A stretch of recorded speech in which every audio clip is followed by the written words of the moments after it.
안녕하세요. 오늘도 사연살롱을 찾아주셔서 감사합니다. 동네에서 카페를 운영하고 있는 여성이에요.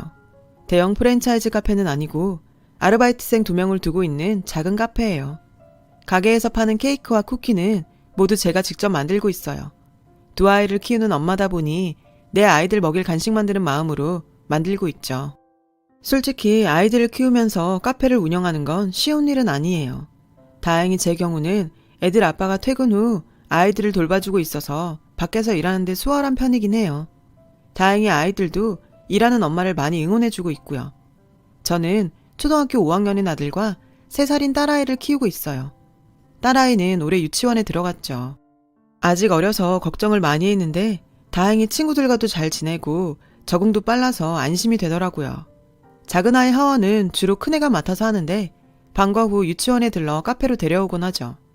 나이 차이가 많이 나다 보니 오빠 노릇을 톡톡히 한다니까요. 종종 사람들은 왜 그렇게 나이 터울이 지게 나왔냐고 묻곤 하는데요. 사실 거기엔 이유가 있어요. 이런 얘기를 꺼내기 조심스럽긴 하지만 저희 가족은 지금과 같은 형태가 되기까지 남다른 시간을 보내야 했어요. 그리고 그 시간들은 그리 행복한 기억은 아니었어요. 저희 아빠는 제가 10살이 되던 해 교통사고로 세상을 떠나셨어요. 하루아침에 가정을 잃은 우리 가족은 슬픔에 빠져있을 여유도 없이 냉혹한 현실에 맞닥뜨려야 했어요. 엄마는 여자 혼자의 몸으로 저와 언니를 키우시느라 고생이 많으셨죠. 다행히 저희 집 형편이 좀 괜찮은 편이었고 가해자로부터 합의금과 보험금까지 받아서 생활에 어려움은 없었어요. 가장은 이렇지만 드라마에 나오는 것처럼 하루아침에 집안 형편이 나빠지거나 하는 일은 없었어요.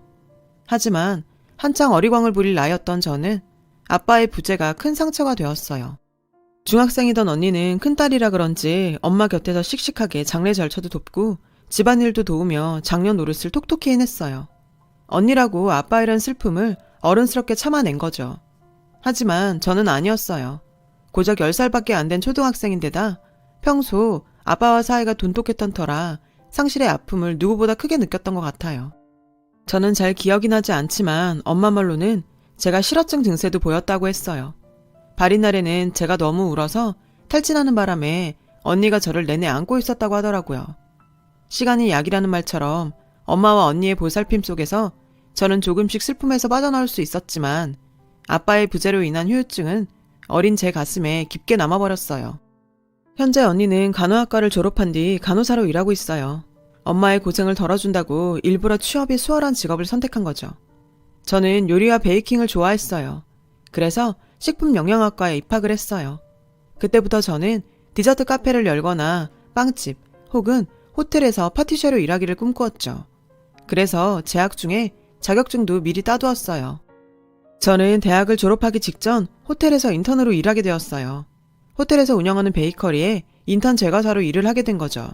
탄탄한 곳이라 인턴 후 정직원으로 채용되길 바랐어요. 하지만 제 이런 계획에 제동이 걸리게 되었죠. 그곳에서 한 남자를 만나게 되었거든요. 그 남자는 저희 베이커리에 단체빵을 주문하러 온 손님이었어요. 호텔 근처 회사에 다니고 있었는데 회사 직원들과 먹을 거라고 하더군요. 그때는 그저 평범한 손님인 줄 알았는데 그 후로도 그 남자는 단체 주문을 하러 일주일에 한 번은 찾아왔어요. 가끔은 개인적으로 빵을 사러 오기도 했고요. 그렇게 자주 저희 베이커리를 찾던 그는 어느 순간부터 제게 인사를 건네기 시작했어요. 형식적인 인사가 아닌 꽤 다정한 인사였죠. 머리를 묶으니 더 예쁘다거나 손재주가 좋은 것 같다거나 듣기 좋은 말들의 일색이었죠. 그런데 그런 인사가 싫지 않더라고요. 오히려 힘이 되고 그 사람 목소리만 들어도 기분이 좋았죠. 그리고 얼마 뒤 그는 단체 주문 예약을 핑계로 제 전화번호를 받아갔어요. 저는 주문 때문이라는 말에 생각 없이 알려주었죠. 이후로 그는 제게 종종 연락을 했어요.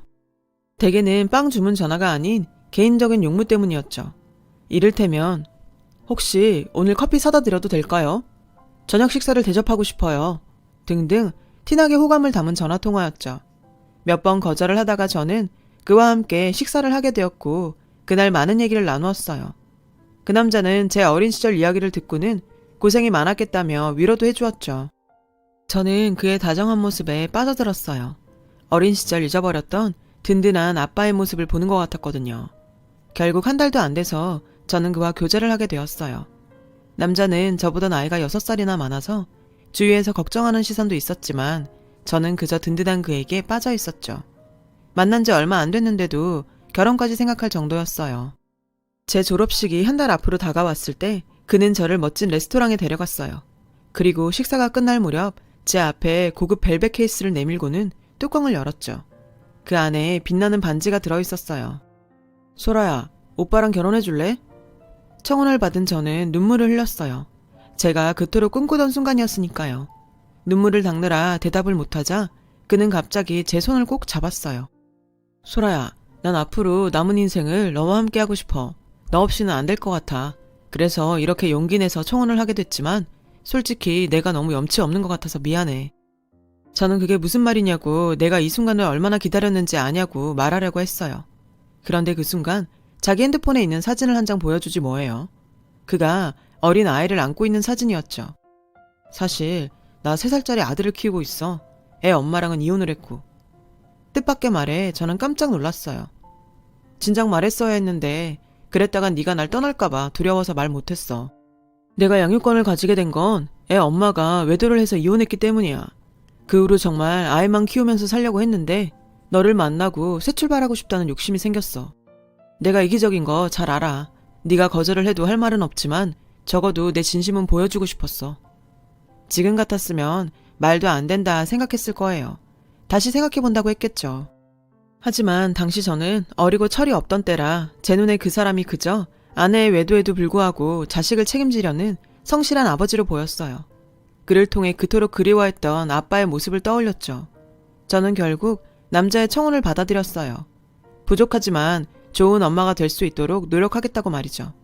그는 고맙다며 평생 저에게 감사하는 마음으로 살겠다고 하더군요. 그 다음날 저는 바로 그의 집에 가서 아이를 만났어요. 아이와 하루 빨리 친해지고 싶었거든요. 아이는 친할머니가 봐주고 계셨어요.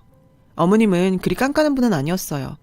저를 보시자 어려운 결심을 해주어서 고맙다며 아들이 전 저에게 받은 상처가 커서 평생 혼자 애 키우고 살지 않을까 걱정하셨다더군요. 그러시며 제게 정말 고맙다고 하셨어요. 이런 저의 결정에 저희 집은 한바탕 난리가 났어요. 엄마는 그 자리가 어떤 건지 알기는 하고 이런 결정을 했냐시며 머리를 싸매고 누우셨어요. 언니도 언니대로 충격을 받았고요. 그 얘기를 들은 남자는 하루가 멀다 하고 저희 집에 찾아와 저희 엄마와 언니를 설득했어요. 자신의 처지는 누구보다 자신이 잘 안다며 그래서 더더욱 저를 아끼고 보살피며 살겠다고 말이죠. 처음엔 거들떠도 안 보던 엄마는 솔직하고 한결같은 그의 모습에 조금씩 마음을 누그러뜨리셨어요. 그리고는 있는 그대로의 그를 봐주셨죠. 그리고 얼마 뒤 결혼을 승낙해 주셨어요. 남자의 아이는 3살이었지만 말도 어느 정도 했고 의사소통도 가능했어요. 저도 아이도 처음엔 어색하기만 했어요.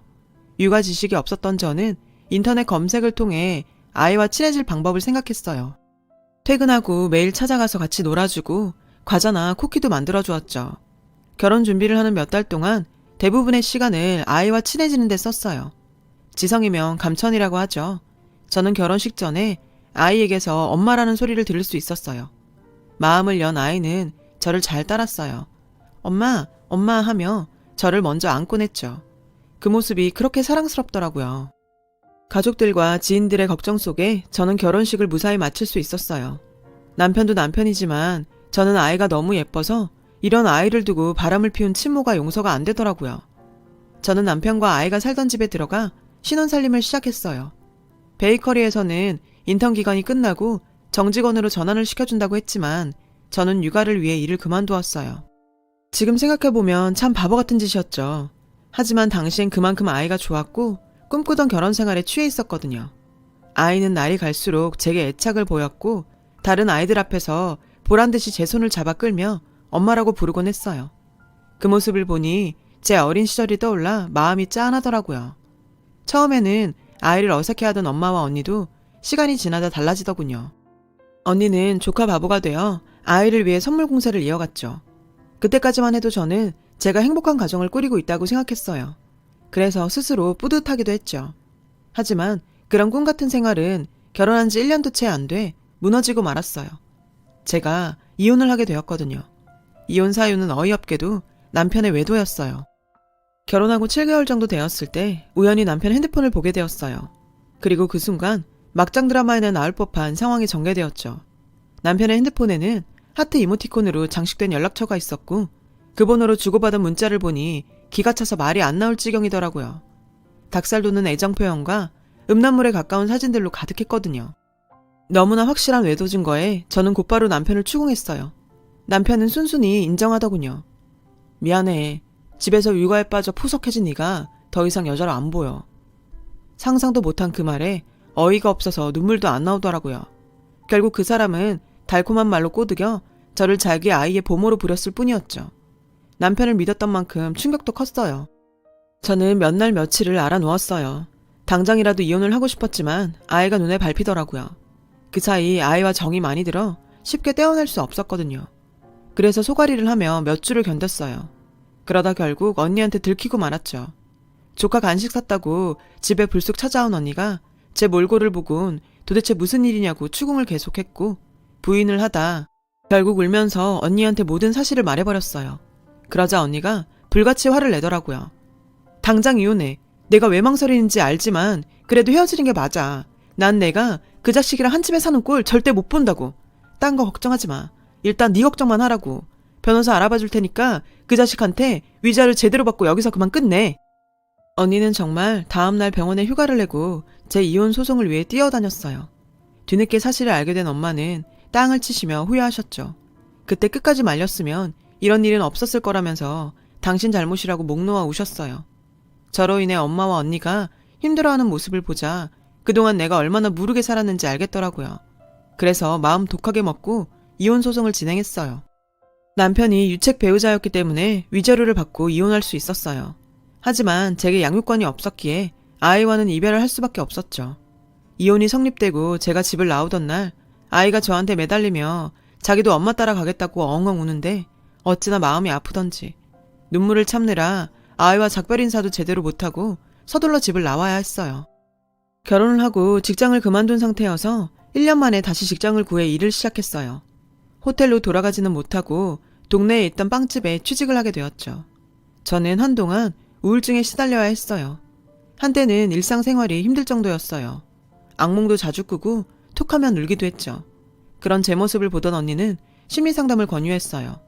처음에는 사양했는데 점점 심해져서 결국 상담을 받게 되었어요. 1대1 상담도 받고 때로는 그룹 상담도 받았어요. 처음엔 도움이 될까 했는데 어느 순간부터 속마음을 터놓게 되면서 마음속 응어리가 조금씩 풀리는 것 같았어요. 그래서 적극적으로 참여했죠. 그룹 상담을 받다가 그곳에서 한 남자를 만나게 되었어요. 저보다 4살 많은 그는 몇 년 전 친누나를 떠나보낸 뒤 지켜주지 못했다는 죄책감에 힘들어서 상담치료를 받고 있다고 했어요. 사인은 심장마비였어요. 그것도 과로로 인한 심장마비였죠. 몸 안의 장기가 엉망이었어요. 특히 소화기관은 다 망가져 있었죠. 누나의 괴로움을 알아주지 못했어요. 한동안 자괴감에 빠져서 일상생활도 힘들고 사람 만나는 것도 힘들었어요. 자포자기하는 심정으로 여기 왔는데 많은 분들의 위로에 많이 울었어요. 남자는 눈시울을 붉히며 말했어요. 그 남자는 상담을 거의 마치고 수료를 앞두고 있었어요. 짝을 지어 상담하는 시간에 저는 그와 짝이 되었고 조심스럽게 제 사연을 털어놓게 되었어요. 제 얘기를 들은 그는 제 손을 잡고 저를 안아주더군요. 그리고는 촉촉한 눈으로 제게 그러더라고요. 잘 견뎠어요. 용기 내서 이렇게 나와주어서 고마워요. 살아줘서 고마워요. 그 말에 저도 모르게 눈물이 흘렀어요. 살면서 누군가에게 이렇게 진심 어린 위로를 받게 될 줄은 몰랐거든요.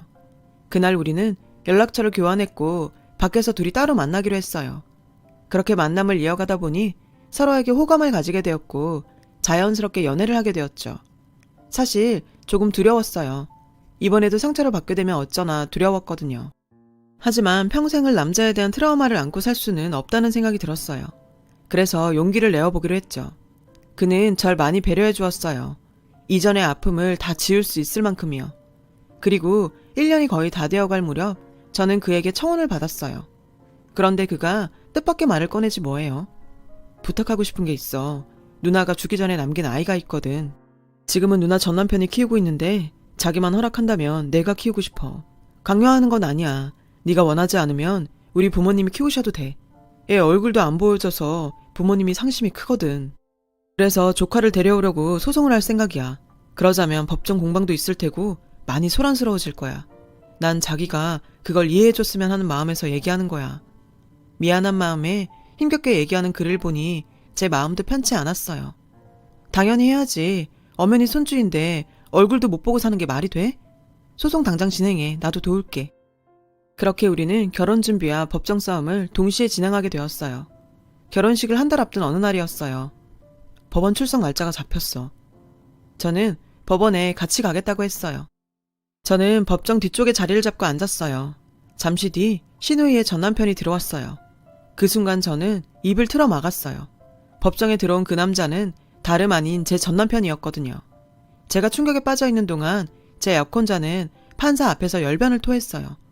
자신의 누나는 남편의 외도로 우울증에 시달렸으며 양육권을 얻으려 밤낮 없이 일하다가 심장마비로 죽었다고 말이죠. 현재 친부가 아이의 양육권을 가진 상태로 외삼촌인 자신과 외조부모의 접견을 맡고 있어서 몇 년째 얼굴조차 못 보고 있어서 이렇게 소송을 진행하게 되었다고 말했어요. 그러자 전 남편이 반론하더군요. 제 전 아내는 산후우울증이 심했습니다. 제가 아기를 신경 쓰느라 아내를 돌보지 못한 것은 잘못했지만 외도라뇨? 제가 외도를 했다는 증거가 있습니까? 약혼자는 자신의 누나가 이혼 전에 저 인간의 외도에 대해 얘기하며 힘들어했다고 항변했어요. 그러자 전 남편이 뻔뻔한 낯짝으로 물증을 대라고 소리치더군요. 그날의 재판은 별 소득 없이 끝이 났어요. 재판이 끝나자 전 남편은 쌩하니 법정을 나가버렸어요. 제 약혼자는 축 처진 어깨로 제게 다가왔죠. 변호사 말이 물증이 없으면 어려울 거라고 하더군요. 그리고 2주 뒤 재판이 재개되었어요. 법정에 들어가니 전 남편이 저를 보고는 기겁을 하더군요. 증인석으로 나간 저는 판사 앞에서 전 남편의 외도 증거와 함께 저 인간이 어떤 놈인지를 증언했어요. 저 역시 저 사람의 외도로 이혼을 했어요. 제가 저 사람과 결혼 얘기가 오갈 무렵 아이는 할머니와 생활을 했고 저 사람은 아이에게 부모 노릇을 전혀 하지 않았어요. 결혼 후에도 그랬고요. 저는 증언을 하면서 마음에 감춰두었던 아이에 대한 그리움을 피력했어요. 아이 역시 저와 살기를 원한다는 것도요. 저희 증언의 전 남편은 난감한 표정이 되었죠. 저는 변호사를 통해 전 남편의 외도 증거를 모두 제출했고 제 증언과 증거에 힘입어 전 남편이 아이를 제대로 양육하지 않았다는 것에 대해 조사가 들어갔어요. 아이는 그때까지도 할머니랑만 지내고 있었고 유치원에 가는 것 외에는 전혀 바깥 생활이나 또래 아이들과 만나는 일이 없이 격리된 생활을 하고 있었어요. 아이가 우울증 증세까지 보이고 있었죠. 결혼식도 미루면서 진행한 법정 공방은 결국 우리 쪽의 승소로 끝이 났어요. 그렇게 우리는 아이의 면접권을 얻었고 수년 만에 손자를 만난 시부모님은 아이를 안은 채 펑펑 우셨어요. 무엇보다 아이는 저를 다시 만나게 되어서 기쁜 모양이었어요. 저를 보자마자 와라 감기며 엄마라고 부르더군요. 이제 엄마랑 같이 살 수 있냐고 몇 번이나 물었죠. 아직 그럴 수는 없지만 한 달에 2번은 볼 수 있다고 아이를 달래야 했어요. 그 말에 시무룩해진 아이를 보니 가슴이 찢어질 것 같았죠. 그래서 아이를 찾기 위해 끝까지 소송전을 벌이기로 했어요. 얼마 뒤 우리 부부는 아이가 보는 가운데 결혼식을 올릴 수 있었어요. 남편은 그 후로도 기나긴 법정 싸움을 벌여 마침내 아이를 입양하는 데 성공했어요. 전 남편의 양육 태만이 부른 결과였죠. 아이가 아빠가 아닌 저희 부부와 살겠다고 한 것도 큰 도움이 되었고요. 아이는 이제는 정말 엄마랑 같이 살 수 있는 거냐며 울먹이며 묻더군요. 저는 앞으로 절대 헤어지지 않을 거라고 말하고는 아이를 안고 펑펑 울었어요. 자기를 버리고 떠났던 저를 엄마라고 받아주는 이 아이를 평생 아끼고 사랑해야겠다고 생각하면서요. 시간이 흘러 현재 우리 집은 식구가 늘어서 4식구가 되었어요. 그 사이 제가 딸아이를 낳았거든요. 우리 아이들은 여느 집 아이들처럼 밝고 명랑한 아이로 자라고 있어요. 카페를 하는 저를 대신해 여동생도 얼마나 잘 챙기는지. 우리 아들이 아니었다면 저는 지금처럼 밖에서 일을 할 수 없었을 거예요. 제게는 세상 둘도 없는 든든한 아군이죠. 우리 가족은 엄청난 시련을 겪어서야 지금의 행복한 삶을 얻을 수 있었어요. 앞으로도 크고 작은 시련들이 수시로 닥치겠지만 그래도 온 가족이 똘똘 뭉쳐서 잘 헤쳐나갈 거예요. 저의 사연을 들어주셔서 감사드려요. 여러분도 사랑하는 가족과 함께 오늘도 행복하시길 바랍니다. 여러분, 사연 댓글에 응원과 현명한 조언 부탁드려요. 좋아요와 구독은 저에게 큰 힘이 됩니다.